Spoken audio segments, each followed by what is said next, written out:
Oke, Assalamualaikum warahmatullahi wabarakatuh. Jumpa lagi teman-teman, analis saham syariah. Jadi hari ini kita akan mereview salah satu saham batubara. Nah, ini terkait request dari salah satu pengunjung soal saham yang rutin bagi dividen apa saja. Nah, ini adalah satu saham yang akan kita review. Ini adalah terkait saham batubara. Nah, sebelum itu teman-teman, yang baru berkunjung silahkan subscribe dan klik tombol loncengnya. Dan jangan lupa berkunjung ke blog analis.co.id dan menonton video-video lainnya soal saham teman-teman. Oke, kita mulai saja. Kita mulai dulu dari laporan keuangannya. Oke teman-teman, hasil di sini perlu saya sampaikan itu bukan penjumlahan dari angka yang ada di atas ini, tapi ini adalah total dari semua data dari aset lancar seperti yang contoh yang kita perlihatkan saat ini. Nah, terkait laporan keuangan, ini bisa kita lihat teman-teman, total aset lancarnya dibanding dengan liabilitasnya masih tergolong positif. Kemudian kita lihat data-data yang penting saja teman-teman. Yang pertama kita lihat dari laba bersihnya. Untuk saat ini 1,045 triliun untuk kuartal 1 tahun 2021, karena kuartal 2 itu kita belum dapat laporan keuangannya, sehingga kalau kita melihat data ini sebenarnya lebih jelas kalau kita langsung masuk ke rasio 2 tahun terakhir ini, jadi kuartal 1 2021 dan kuartal 1 2020 dari total sales-nya bisa kita lihat teman-teman, ada penurunan, tapi saya rasa dengan penurunan yang selisihnya tidak terlalu jauh, ini menandakan bahwa Adaro masih sanggup untuk terus tumbuh, terus bertahan, karena ini dipengaruhi oleh masa pandemi yang sulit ini, sehingga banyak kos-kos yang harus dikeluarkan, sedangkan penjualan dan aktivitas banyak juga yang harus dikurangi teman-teman. Nah, kemudian kalau kita lihat dari laba bersih juga sama turun, tapi masih dalam kondisi wajar karena ini masih masa pandemi teman-teman. Kemudian dari sisi book value, dengan harga 1.300 saat ini yang terbaru, dengan book value yang terbaru saat ini adalah 1.756, maka dengan demikian book value PBV untuk saham Adaro itu adalah 0,7. Itu artinya antara harga saham dengan nilai buku Adaro masih lebih murah dibanding harga sahamnya.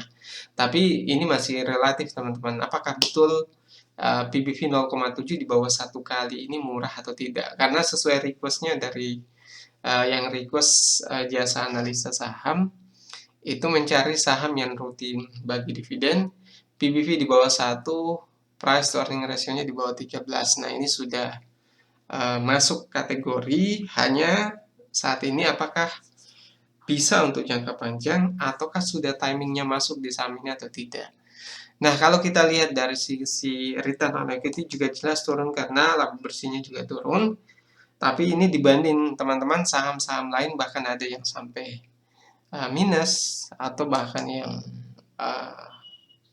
nol bahkan sekalian. Banyak saham-saham yang memang penurunannya cukup tajam. Tapi dibanding dengan ADRO ini masih tergolong aman untuk investasi di saham ini. Melihat dari total sales-nya juga penurunannya tidak begitu signifikan dibanding kuartal 1 2020 yang mencapai 12,2 triliun, sedangkan saat ini adalah 10,083 triliun. Nah, kembali ke data tadi teman-teman, yang penting kita lihat di sini adalah data antara liabilitas dan ekuitasnya ini masih tergolong positif karena debt to equity ratio-nya itu hanya 0,6. Jadi antara utang antara modal dan utangnya, liabilitasnya masih lebih banyak modalnya, yaitu 0,62 kali dibandingkan dengan liabilitasnya. Jadi ini masih tergolong cukup aman teman-teman, dengan market cap-nya 3,7 triliun. Jumlah saham saat ini adalah 2,8 miliar lebih. Jadi teman-teman, untuk data ini sebenarnya sangat simpel. Yang terpenting kita pahami di sini adalah data debt to equity ratio-nya yang masih tergolong positif, dan cash ratio-nya yang kalau teman-teman lihat di D8, cash ratio-nya dari kas dan setara kas itu 17,3 triliun, sedangkan liabilitasnya itu 16,6 triliun. Jadi masih cukup aman teman-teman. Sekalipun di masa pandemi seperti ini, ADRO ini masih cukup positif untuk cash ratio-nya. Maksudnya di sini teman-teman, kalau ada hal yang terjadi yang tidak kita inginkan, kalau misalnya harus dilikuidasi, maka kas dan setara kasnya ini masih cukup untuk membayar dari total liabilitas jangka pendek atau kewajiban jangka pendeknya teman-teman. Jadi masih tergolong aman. Nah, pertanyaan selanjutnya, seberapa baik saham ini membagi dividen? Nah, ini dari data ini investing.com teman-teman. Nah, tahun 2021 ini bahkan di masa pandemi, perusahaan masih sanggup membagi dividen dengan imbal hasil 4,9%. Jadi saya sampaikan teman-teman, kalau yang namanya dividen itu rata-rata biasa antara 3-5 atau 1-5%. Tapi berbeda dengan ADRO, selain perusahaan ini rutin membagi dividen, rasio dividennya, imbal hasil yang kita dapat dibanding dengan harga sahamnya itu cukup tinggi. Bahkan di tahun 2020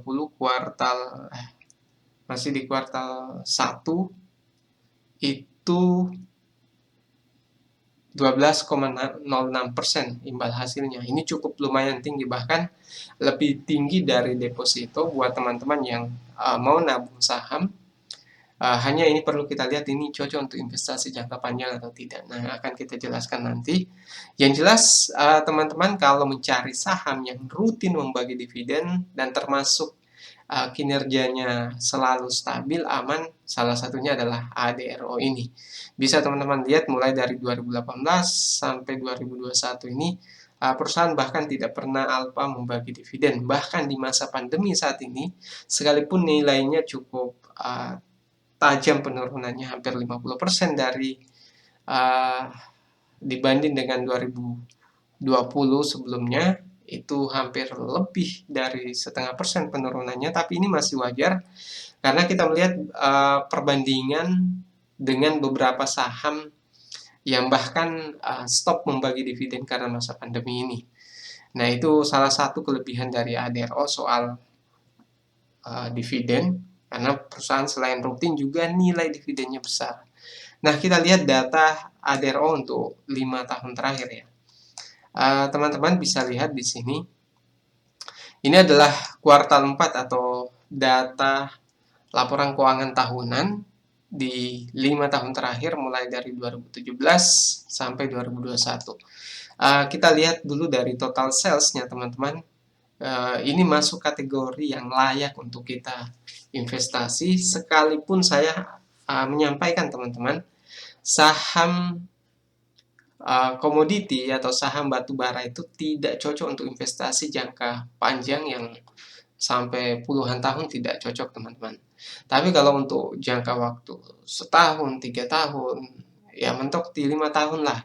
Tapi teman-teman, dalam investasi jangka panjang untuk saham-saham sifatnya cyclical dan dia adalah saham komoditas, cenderung biasa orang tidak tertarik untuk investasi jangka panjang.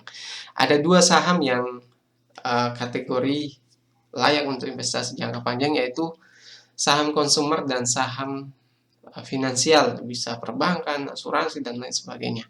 Nah, ini kalau kita lihat 5 tahun terakhir bahkan tumbuh terus, teman-teman. Mulai dari kuartal 4 2017 sampai 2020 itu naik terus. Hanya di 2021 ini saya katakan bahwa penurunan ini masih wajar karena selain penurunannya tidak cukup tajam, ini juga karena perusahaan masih tetap bisa bertahan di masa pandemi seperti ini. Sebagaimana kita ketahui bahwa banyak perusahaan bahkan rugi. Beberapa saham yang sudah kita bahas, mulai dari saham yang baru, misalnya DAX, dan saham-saham lainnya, itu bahkan yang lebih banyak yang rugi dibanding yang untung, teman-teman. Kemudian dari sisi laba bersih juga demikian. Di 4 tahun terakhir sampai tahun 2020 itu cenderung naik. Kalau kita bandingkan 2017, sekalipun ini turun di 2020 dibanding 2019, tapi secara jangka panjang kita bandingkan 2017, laba bersihnya masih tetap naik. Nah, sama demikian halnya dengan total salesnya yang turun, laba bersihnya juga otomatis akan turun, teman-teman. Tapi saya menilai bahwa kalau teman-teman masuk di saham ini hanya untuk mengejar dividen, ini masuk kategori saham yang layak untuk investasi hanya untuk mengejar dividen. Tapi untuk jangka panjang saya sampaikan bahwa saham batubara atau saham komoditas lainnya itu tidak cocok untuk investasi jangka panjang, tapi sifatnya karena sahamnya cyclical, karena batubara terkadang kalau naik harga batubaranya, maka harga sahamnya juga akan naik. Demikian sebaliknya, kalau harga batubara turun, maka harga sahamnya juga akan turun. Biasanya seperti itu, teman-teman. Nah, kemudian dari harga ini 1.300 ya.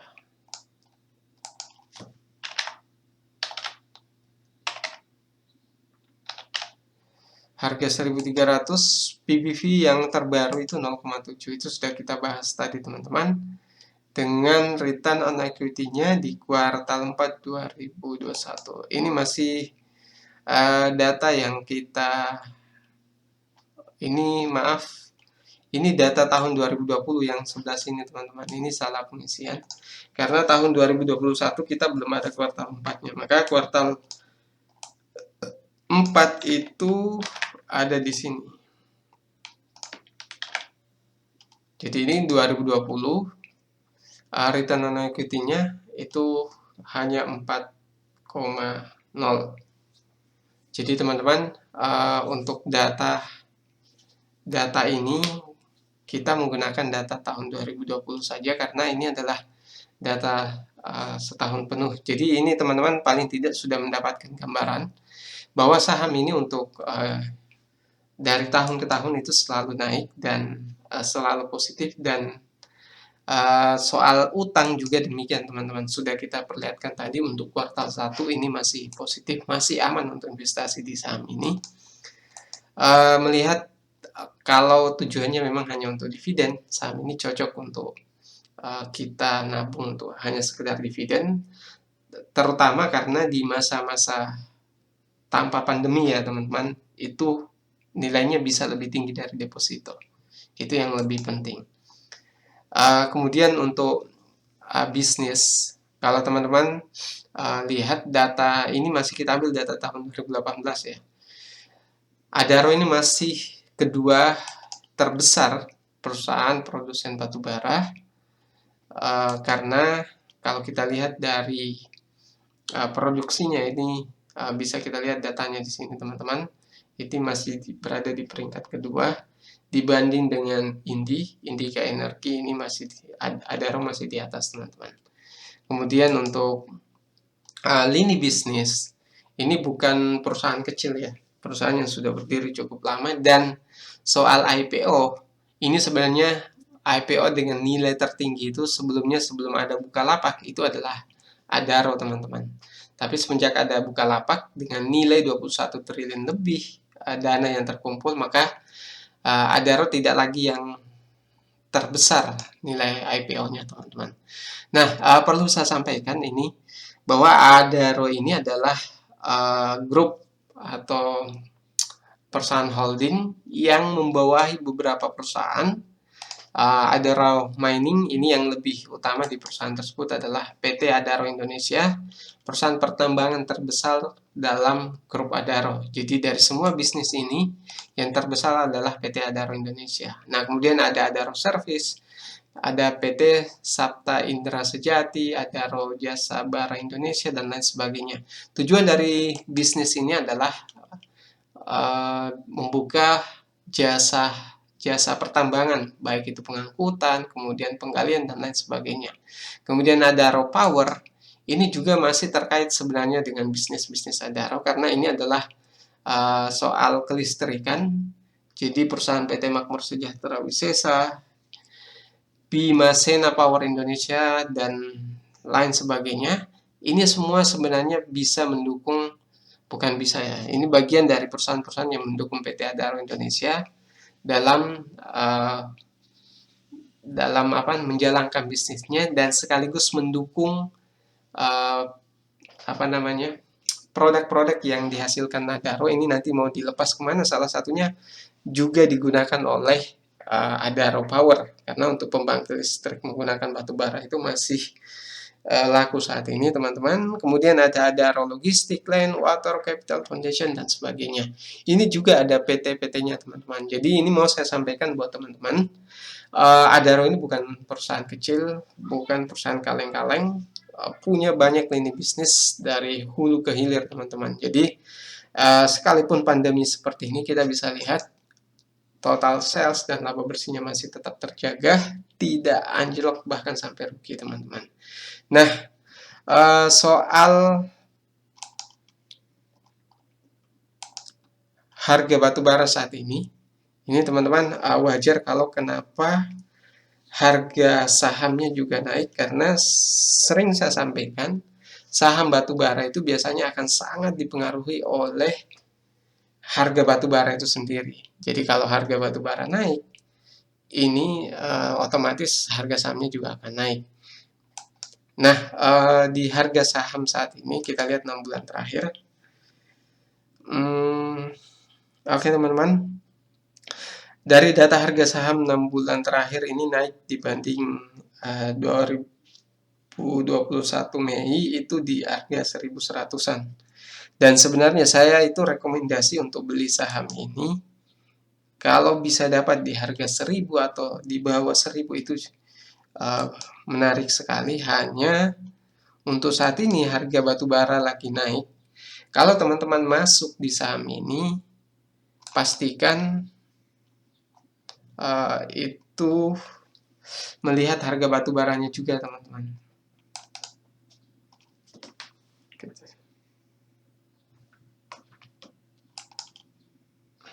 Oke, 1 bulan terakhir. Oke, tunggu sebentar, teman-teman. Ada masalah. Oke, kita lihat 5 tahun terakhir, datanya di tahun 2018 itu 2300-an. Pertanyaannya, apakah mungkin saham ini akan naik ke harga ini 2400-an? Pertanyaannya mungkin kalau pandemi sudah selesai dan harga batu bara terus naik, teman-teman. Itu kata kuncinya. Jadi selama harga batu bara belum naik paling puncaknya dan kemudian pandemi belum selesai, maka bisa jadi harga sahamnya pergerakannya akan landainya standar seperti ini, teman-teman. Dan kalau misalnya harga batu bara turun, sahamnya bisa saja turun ke bawah. Nah, itu teman-teman yang perlu dipertimbangkan. Sedangkan untuk tahun Desember 2020, biasanya memang saham-saham itu akan naik di bulan Desember, Januari, itu akan naik. Nah, kenaikannya di 1490 memang cukup rendah, sedangkan harga menarik untuk masuk di saham ini kalau bisa dapat di bawah 1000, teman-teman, atau di harga 1000. Sedangkan saat ini di harga 1300, kalau teman-teman mau menunggu itu jauh lebih baik. Tapi kalau mau terburu-buru masuk di saham ini, jangan masuk dengan dana sekaligus. Usahakan dibagi 3 dananya, beli bertahap, teman-teman. Nah, itu penjelasan yang saya sampaikan. silahkan diputuskan. Buat yang mencari saham yang rutin bagi dividen, itu saham apa saja? Nah, salah satunya adalah Adaro, teman-teman. Jadi mungkin itu yang bisa saya sampaikan, teman-teman. Kalau ada pertanyaan soal saham yang sering bagi dividen atau saham yang rutin bagi dividen, selama 5 tahun terakhir ini, bahkan 10 tahun terakhir, salah satunya adalah Adaro atau saham ADRO. Oke, teman-teman, kalau suka video ini silahkan share ke berbagai sosial media. Kalau baru berkunjung, jangan lupa subscribe. Mungkin itu yang bisa saya sampaikan. Sekian dari saya. Assalamualaikum warahmatullahi wabarakatuh.